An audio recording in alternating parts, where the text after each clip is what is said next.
हिमालय की बर्फीली रोगियों के पास एक घना रहस्यमय जंगल था। इस जंगल के बीचों बीच एक आश्रम था जहां सिद्ध साधु महादेवानंद तपस्या किया करते थे। उनकी लंबी जटाएं उनके कंधों पर लहराती थी।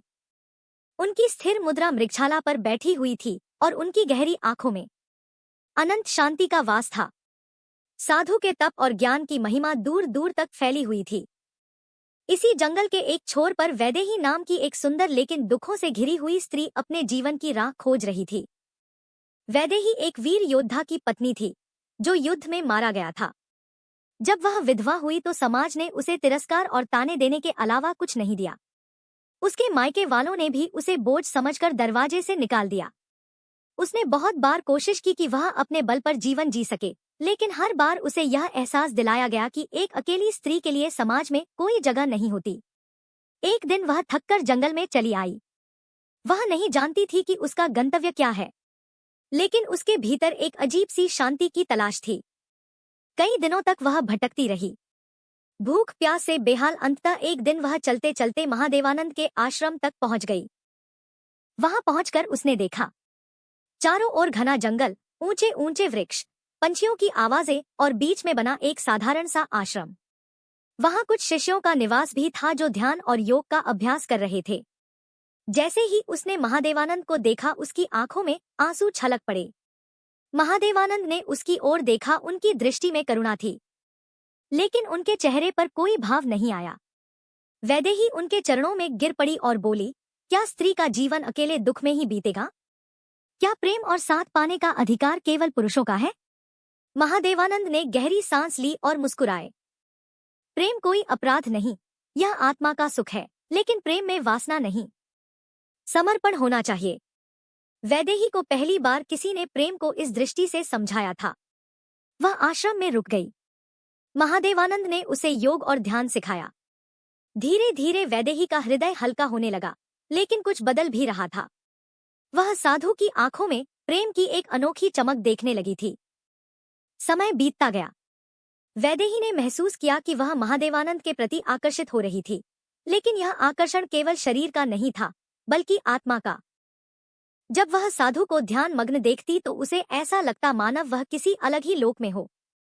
एक दिन जब जंगल में घनघोर वर्षा हो रही थी, वैदेही उनके पास आई और पूछा, अगर प्रेम पवित्र है तो क्या एक साधु भी प्रेम कर सकता है? महादेवानंद ने उसकी आंखों में देखा और कहा, यदि प्रेम आत्मा का मेल है तो वह किसी भी बंधन से परे होता है, लेकिन अगर यह केवल शरीर का आकर्षण है तो यह मोह है और मोह दुखलाता है। वैदेही ने उनके चरणों में गिरकर कहा, मेरा प्रेम पवित्र है, मैं आपकी संगिनी बनना चाहती हूँ।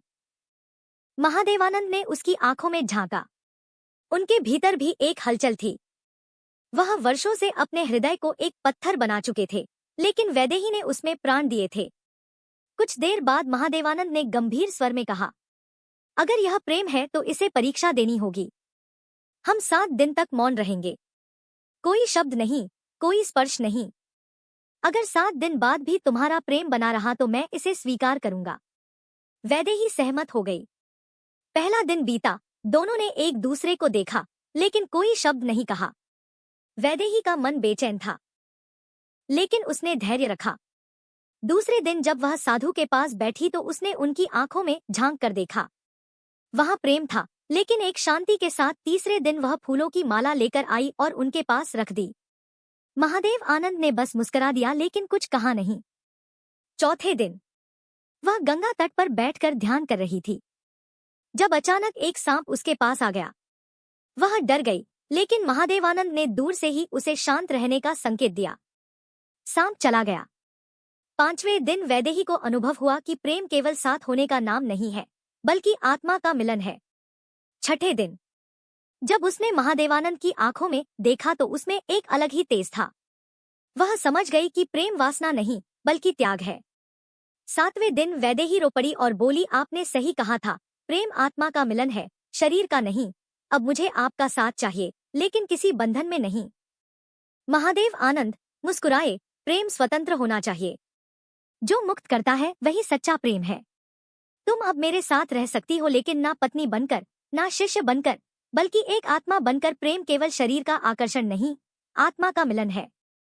यदि प्रेम सच्चा है तो वह स्वतंत्रता देता है, बंधन नहीं। इसके बाद वैद्य ही वही आश्रम में रहने लगी। उसने महादेवानंद के साथ योग और साधना की। अब वह प्रेम को एक नई दृष्टि से देखने लगी थी। उसने जाना कि प्रेम केवल पाने का नाम नहीं, बल्कि संपूर्ण समर्पण और स्वतंत्रता का नाम है, और इस तरह हिमालय की ऊंचाइयों में एक अनोखा प्रेम जन्मा, जो शब्दों से परे और आत्मा के निकट था। दोस्तों, अगर आज की कहानी आपको पसंद आई हो तो कमेंट में जय श्री राम जरूर लिखें।